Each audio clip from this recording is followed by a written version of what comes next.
प्रसाद वाली बर्फी लगी बड़ी शैल। बोल सांझे दरबार की जय। आओ तुझे सारिਆਂ ਦਾ ਮਤਾ ਮਤਾ ਮਲਾਲ ਕਰਨੀ ਆ।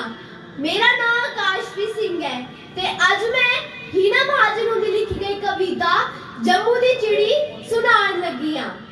उड़दी उड़दी आई चिड़ी पुजी जम्मू शहर, खंड मिठे लोग डोगरे ना झगड़ा ना वैर, तवी जाइए पानी पीता ते तोते अपने पैर, बावे जाइए मत्था टेक्या प्रसाद वाली बर्फी लगी बड़ी शैल।